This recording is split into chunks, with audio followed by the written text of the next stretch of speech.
تھا جتنا بھی آئے اس نوجوان کو میں نے دیکھا وہ نماز ترک نہیں کرتا تھا.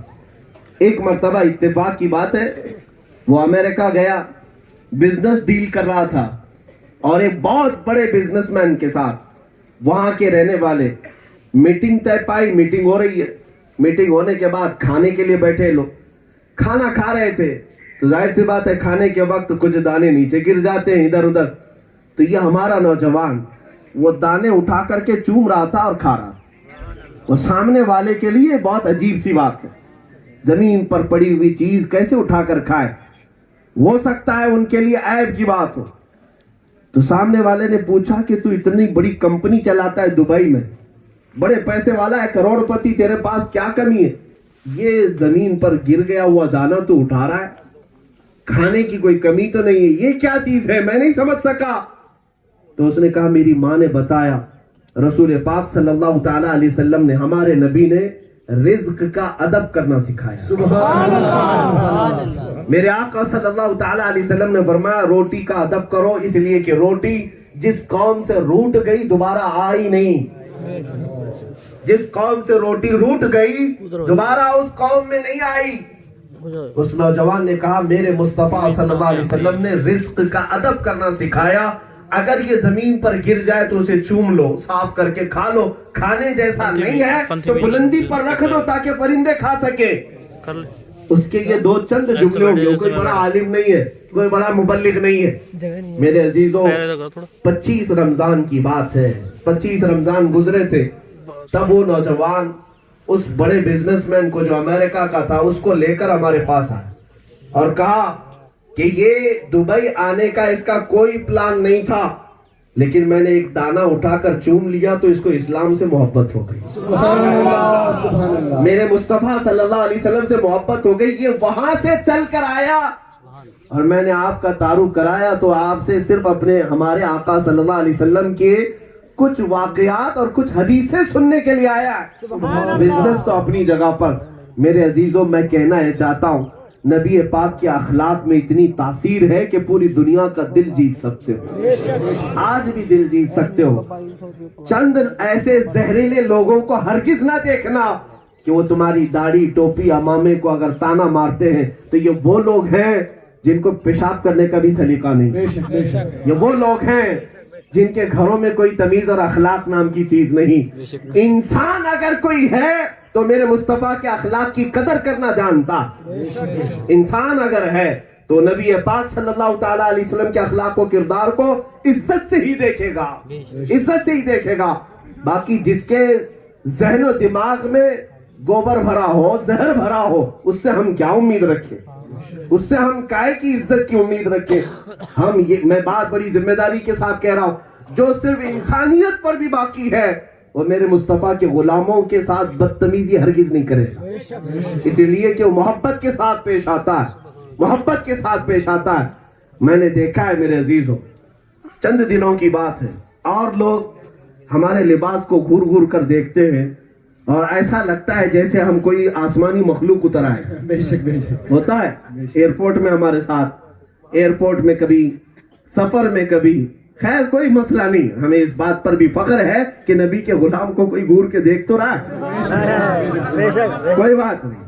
لیکن مجھے اس بات کا اندازہ ہے, کئی جگہ پر میرا تجربہ, بلکہ ایک تجربہ ایسا بھی ہے آپ ہی کے یہاں, جو پنجابی تھے, سردار جی تھے, دوسرے لوگوں نے کچھ کیا نہ کیا, بڑھ کر کے میرے پاس آ کر ادب سے سر جھکا کر کہنے لگے خان صاحب سلام ہو آپ کو, خان صاحب سلام ہو آپ.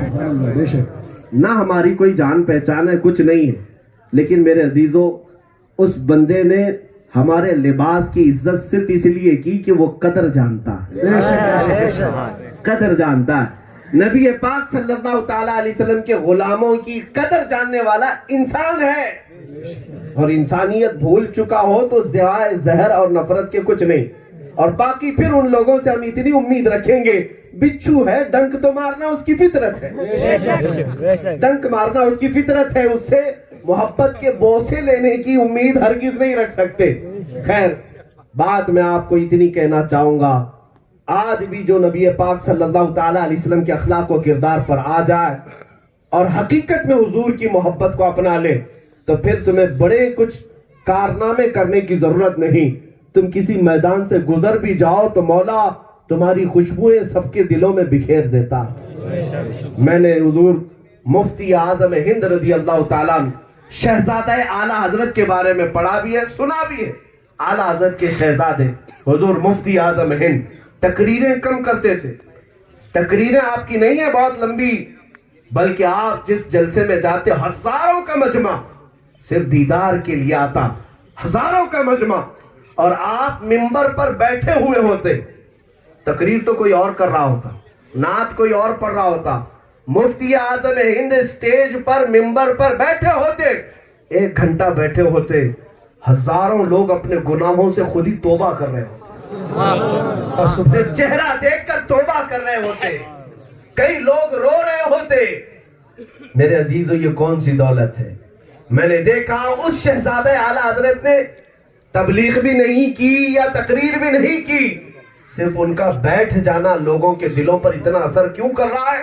صرف اس لیے کہ وہ حقیقی غلام مصطفیٰ ہے. بے شک بے شک، وہ مصطفیٰ رضا بھی ہے اور غلام مصطفیٰ بھی ہے، نبی پاک صلی اللہ تعالیٰ علیہ وسلم کا غلام.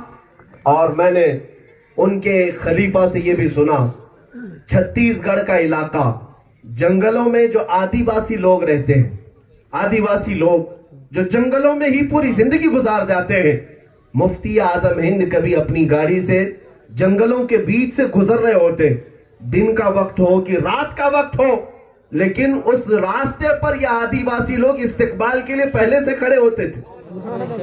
ہر سفر میں جو آپ کے ساتھ سفر کرتے تھے انہوں نے خود بیان کیا، کبھی رات کے وقت ہم ان جنگلوں کے بیچ سے گزر رہے ہیں، کبھی صبح کے وقت، لیکن یہ آدی واسی لوگ جو پورے کپڑے بھی نہیں پہنتے لیکن مفتی اعظم ہند کو دیکھنے کے لیے راستے پر آ کر پہلے سے کھڑے ہوتے. وہ کہتے ہیں ان کے شاگرد ہمیں یہ پتہ نہیں چلتا کہ آخر انہیں بتاتا کون ہے کہ مفتی اعظم یہاں سے جا رہے ہیں، ان سے کہتا کون تھا؟ یہ سڑکوں پر آ کر کھڑے ہو جاتے تھے. نہ فون کا ویسا زمانہ، نہ انٹرنیٹ کا زمانہ ہے.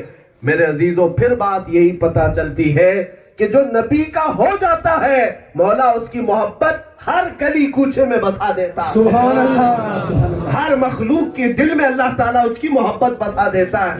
اسی لیے ایک طاقت ہے آج جس کو حاصل کرنا بڑا آسان ہے، وہ ہے میرے مصطفیٰ کی محبت کی طاقت. تم نے دوسروں کو راضی کرنے کے لیے ہو سکتا ہے بہت پاپڑ بیلنے پڑیں گے، بہت پاپڑ. کسی نیتا کے ہاں رسائی حاصل کرنے کے لیے کس کے سورس، ایک بڑے لیڈر تک پہنچنے کے لیے، اس کا قرب حاصل کرنے کے لیے کیا کیا کرنے پڑیں گے پتہ نہیں. تمہیں اپنے آپ کو بھی بدلنا پڑ جائے گا، تب جا کر کے دربار اعلیٰ میں پہنچ ہو سکتی ہے. ہو سکتا ہے پرائم منسٹر تک کون جائے گا، چیف منسٹر تک کون جائے گا، ڈھونڈیں گے اس کا تعلق کس سے ہے، اس کا تعلق کس سے ہے، وایا کتنے سورس لے کر پہنچ بھی گیا. ہو سکتا ہے 1 منٹ دیکھے نہ دیکھے تمہیں، ہو سکتا ہے تم سے مسافہ کرے نہ کرے. یہ دنیا داروں کو راضی کرنے کے لیے 1000 پاپڑ بیلنے پڑے لیکن پھر بھی وہ مقام نہیں حاصل کر سکو گے. آؤ میں تمہیں بتاؤں اس مکین گنبد خضرا کی بات. اللہ اکبر. بڑے بزرگوں نے فرمایا دل سے اگر ایک بار بھی درود پڑھ لیا وہ مصطفیٰ راضی ہو جاتا. میں نے تاریخ میں ایک بات پڑھی، مسجد نبوی شریف میں جالیوں کے پاس جو لوگ بھی آتے ہیں، اللہ تعالیٰ آپ سب کو زیارت نصیب فرمائے. حضور کی جالیوں کے پاس جا کر سلام پیش کرنا ایک مومن اپنی زندگی کی معراج سمجھتا. ہزاروں لوگ آتے، ہم بھی گئے حضور کے دربار میں جا کر سلام پیش کرتے بڑے ادب سے. عورتوں کے لیے موقع ملتا ہے، دن میں 2 وقت کا موقع، 3 وقت کا موقع ہوا کرتا تھا. یہ کافی زمانے پہلے کی بات بتا رہا ہوں. عورتیں جب وہاں پر سلام پیش کرنے کے لیے جالیوں کے پاس آتی تھی تو ایک ہندوستانی عورت جو کسی دیہات کی رہنے والی تھی، گاؤں کی کھیڑے کی رہنے والی عورت، وہ بھی گئی تھی مدینہ طیبہ. جب موقع ملا تو جالیوں کے قریب پہنچ گئی، اور جب حضور کو سلام پیش کر رہے تھے تو وہاں پڑھی لکھی عورتیں بھی تھیں، برقعے میں عالمائیں بھی تھیں، مدرسے کی پڑھی ہوئی بھی تھیں. حضور کی جالیوں کے پاس وہ اچھے اچھے انداز میں سلام پیش کر رہی تھی. الصلاۃ والسلام علیک یا خاتم النبیین یا شفیع المذنبین یا انیس الغریبین یا مراد المشتاقین یا شمس العارفین یا سراج السالکین. حضور کے جتنے لقب ہیں ظاہر سی بات ہے پڑھے لکھے لوگ تو جانتے ہوں گے. وہ عورتیں حضور کے اچھے اچھے لقب یاد کر کے حضور کو سلام پیش کر رہی تھی. یہ بوڑھی خاتون جو دیہات سے گئی تھی پڑھی لکھی کچھ نہیں تھی, پڑھنا لکھنا آتا بھی نہیں تھا, اسے اپنی زندگی پر پچھتاوا ہونے لگا. کاش